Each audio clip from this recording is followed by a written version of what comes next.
ریاست کا سربراہ ہوتا ہے. جس طرح آپ کو پتا کہ انہوں نے ٹویٹ کے ذریعے تردید کر دی کہ جو دونوں بل میں نے اپنے جو عملہ ہے ان کو باقاعدہ کہا کہ یہ جو دونوں بل ہیں یہ واپس بھیج دیں، جن کے اوپر دستخط نہیں ہوئے وہ واپس بھیج دیے جائیں. اور ان کی طرف سے یہ کہا گیا، جو کہ ان کی ٹویٹ کے اندر ہے، کہ مجھے عملے نے یہ کہا کہ ہم نے وہ واپس کر دیے ہیں، جو کہ ایکچولی ان کے پاس ہی تھے، انہوں نے نہیں کیے، میرے ساتھ جھوٹ بولا گیا، میرے حکم کی تعمیل نہیں کی گئی، اور بعد میں آج یعنی کہ کل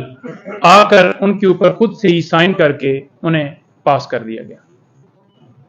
ان دونوں بلز کی کوئی قانونی حیثیت نہیں ہے. جیسا کہ شعیب صاحب نے فرمایا کہ آئین کا آرٹیکل 75 جو ہے وہ واضح ہے کہ جب دونوں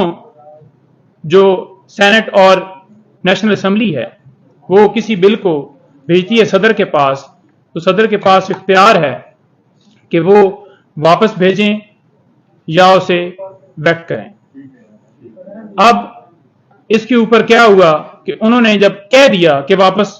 بھیج دیا جائے تو وہ واپس جو ہے نہیں بھیجا گیا، اور اس کے اوپر جو ہے وہ فیبریکیٹڈ طریقے سے سائن کر دیے گئے. جب وہ بل واپس آتا ہے، اگر صدر صاحب بھیجتے ہیں جس میں وہ کہتے ہیں جی کہ اس کو ریکنسیڈر کیا جائے یا اس کے اندر یہ امینڈمنٹس ہیں یہ کی جائیں، اس کے بعد دوبارہ اگر پارلیمنٹ صدر کو دوبارہ وہی بل بھیجتی ہے پاس کر کے، تو پھر ان کے پاس 10 دن کا ٹائم ہے کہ وہ اس کے اوپر دستخط کرتے ہیں یا نہیں کرتے. اگر 10 دن کے اندر وہ اس کو پاس نہیں کرتے تو وہ ایکٹ آف پارلیمنٹ بن جاتا ہے. تو پہلے پروسیس کے اندر ہی پہلا پروسیس جو کیا گیا کہ بل بھجوائے گئے اور ان کے اوپر بغیر ان کی تصدیق کے، بغیر ان کی واپسی کے ان کو پاس کرنا یہ بالکل غیر قانونی ہے. اور جنہوں نے یہ کام کیا ہے ان کے خلاف سپریم کورٹ میں سو موٹو جو ہے وہ سپریم کورٹ کو لینا چاہیے اور ان کے خلاف کارروائی ہونی چاہیے. ان کے ساتھ ڈسپلنری پروسیڈنگز جو ان کے خلاف ہونی چاہیے اور کرمنل پروسیڈنگ جیسا کہ شعیب صاحب نے فرمایا ہے وہ ہونی چاہیے. یہ سارا کام کیا کیوں جا رہا ہے؟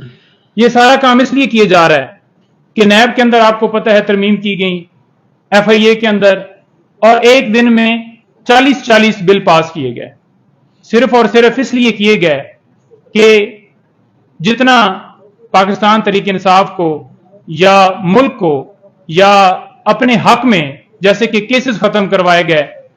اور جیسا کہ اپنی پارٹی کو فائدہ لینے کے لیے ہر بندہ اپنی اپنی جنگ میں یہاں پر لگا ہوا ہے. تو یہ سارا پروسیس جو کیا گیا یہ سارا صرف اور صرف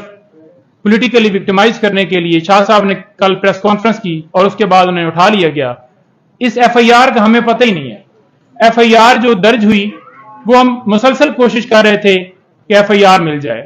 خان صاحب سے جو انکوائری کنڈکٹ کی کہ خان صاحب نے جا کر اپنا بیان دیا کہ اوریجنل فارم میں جو سائفر ہوتا ہے وہ فوراً آفس میں ہوتا ہے اور اس کی کاپیاں آگے جو آپ کو ساری تفصیلات بتائی گئی ہیں، اور اس کے اوپر انہوں نے اپنا بیان ریکارڈ کروا دی. اس کے باوجود دوبارہ جیل میں ایف آئی اے کی ٹیم گئی، دوبارہ وہاں پر ان سے سوالات کیے گئے، اور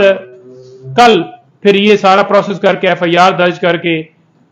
شاہ صاحب کو پتہ ہی نہیں ہے کہ میرے اوپر ایف آئی آر ہے، اور فوراً انہوں نے اٹھا لیا گیا. پتہ چلا ہے جی کہ رول کیا ہے. رول کیا ہے جی کہ آپ نے جو سائفر تھا اس کو جو سیاسی جو ہے مقاصد کے لیے استعمال کیا ہے، یعنی کہ صرف اور صرف جو ہے اس چیز کا جو مین مقصد تھا اس کو ہٹانے کے لیے اور صرف اس کیس کے اندر انوالو کرنے کے لیے یہ سارا پروسیس کیا گیا ہے. اب اس کے اندر انشاءاللہ ہم جو ہے وہ کور کمیٹی نے جو ڈیسیژن دیا ہے اس کے مطابق ہم اس کو چیلنج بھی کریں گے، اور جو لوگ جنہوں نے یہ صدر پاکستان کے ساتھ جو ہے وہ فراڈ کیا ہے اس کے اوپر ہم انشاءاللہ کارروائی کے لیے وہ استدعا کریں گے. کوئی سوال؟